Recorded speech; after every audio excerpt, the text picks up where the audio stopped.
Hello അസ്സലാമു അലൈക്കും. പെരുന്നാളിൻ്റെ അന്ന് തന്നെ ഞങ്ങൾക്ക് ആര്യ ഐക്കർ വരെ പോകേണ്ട ഒരു അത്യാവശ്യം ഉണ്ടായിരുന്നു കേട്ടോ.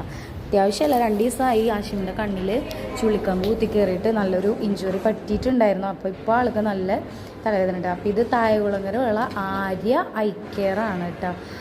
എന്താ പറയുക, എന്താ പറയുക, ഭയങ്കര പെർഫെക്റ്റ് ആയിട്ടുള്ളൊരു ഹോസ്പിറ്റൽ കേട്ടോ. കണ്ണിൻ്റെ മാത്രമാണ് ഐക്കർ സ്പെഷ്യലാണ്. പക്ഷേ എന്താ പറയുക, അടിപൊളി ഒരു ഭയങ്കര നീറ്റ് യൂണിഫോം ആവട്ടെ, പെരുമാറ്റമാവട്ടെ, ഒക്കെ പക്കാ നീറ്റായിട്ടുള്ളൊരു സംഭവം. പിന്നെ അവിടുത്തെ ഞാൻ വീഡിയോ എടുക്കാൻ കാരണം അവിടുത്തെ ഒരു പെയിൻറ്റിങ്സ്, അവിടുത്തെ ഒരു അറ്റ്മോസ്ഫിയർ എല്ലാം നീറ്റാണ്.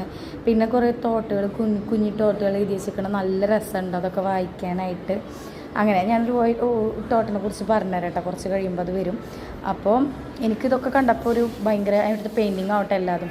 പിന്നെ ആ കണ്ണപ്പോൾ ഒറ്റ അടർത്തി കളയണമെന്ന് പറഞ്ഞുകൊണ്ട് തന്നെ ആഷിമിൻ്റെ മുഖത്ത് ചെറിയൊരു സങ്കടമുണ്ട്. പിന്നെ ഇങ്ങനെ ഇരുന്ന് നോക്കി വന്നപ്പോഴാണ് ഇതാ കണ്ണായി ഒരു തോട്ട് കണ്ടത്. അത് നിങ്ങൾക്ക് എത്രത്തോളം വായിക്കാൻ പറ്റുന്നുണ്ടെന്ന് എനിക്കറിയില്ല.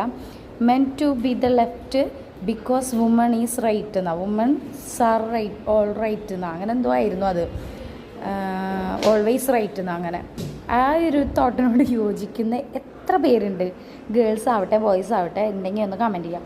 ഈ പെയിൻറ്റിങ്സൊക്കെ എനിക്ക് ഭയങ്കര ഇഷ്ടമായിട്ട്, എനിക്ക് എന്തോ ഇത് ഭയങ്കര ഇമ്പ്രസ്സായി. അതുകൊണ്ട് ഞാനത് എടുത്ത് വയ്ക്കാം. ഇവിടെ എന്തൊക്കെയോ എഴുത്തുകളൊക്കെ ഉണ്ട്, അതൊന്നും നമ്മൾ ശ്രദ്ധിക്കാൻ പോയില്ല. പിന്നെ ഞാൻ വെറുതെ കുത്തിയിരുന്നപ്പോൾ വിചാരിച്ചു, ആഷിമിൻ്റെ ആ പൊറ്റ അടർത്തി കളയാൻ പോയ നേരത്ത് ഈ ക്യാമറ വർക്ക് ചെയ്യുന്നുണ്ടോയെന്ന് എനിക്കൊരു സംശയം. അപ്പോൾ ഞാൻ ഈ ക്യാമറയിൽ കടിച്ചു നോക്കി. പക്ഷേ എൻ്റെ ക്യാമറയുടെ കുഴപ്പമാണോ ആ ക്യാമറയുടെ കുഴപ്പമാണോ എന്നറിയില്ല, അത് വർക്ക് ചെയ്തില്ല. അങ്ങനെ പൊറ്റൊക്കെ അടർത്തി വന്ന് നമ്മുടെ ആൾ സുന്ദര കുട്ടപ്പനായി കണ്ണ് ടെസ്റ്റ് ചെയ്യാനായിട്ട് പോയിട്ട്. അപ്പോൾ ഡോക്ടർ പറഞ്ഞു ചെറിയൊരു കാഴ്ചക്കുറവുണ്ട്, അതാ ഇഞ്ചുറി പറ്റിയ കാരണം. അപ്പോൾ അതൊക്കെ ടെസ്റ്റ് ചെയ്ത് കഴിഞ്ഞ് ഡോക്ടർ പറഞ്ഞു ഒരു 3 ദിവസം റെസ്റ്റ് എടുത്ത് കഴിഞ്ഞിട്ട് വരാൻ പറഞ്ഞു. പിന്നെ വന്നിട്ട് ഈ മരുന്നൊക്കെ വാങ്ങിച്ചു. അപ്പോൾ ഇത് തായകുളങ്ങരയുള്ള ചേർപ്പ് എന്ന് പറഞ്ഞ സ്ഥലത്ത് തായകുളങ്ങരയുള്ളൊരു വിളിക്കും ഒരു ഐ കെയർ ഹോസ്പിറ്റലാണ്. ഐൻ്റെ സ്പെഷ്യാലിറ്റിയാണ് കേട്ടോ. പക്ഷേ പിന്നെന്തോ പാലുണി അങ്ങനത്തെ സാധനങ്ങൾ റിമൂവ് ചെയ്യുന്ന സ്ഥലമുണ്ട്. അപ്പോൾ ഈ വീഡിയോ ഇഷ്ടപ്പെട്ടാൽ ലൈക്ക് ചെയ്യുക, ഷെയർ ചെയ്യുക, സബ്സ്ക്രൈബ് ചെയ്യുക. ചേർപ്പ് അറിയുന്നവരൊന്ന് കമൻറ്റ് ചെയ്യുക.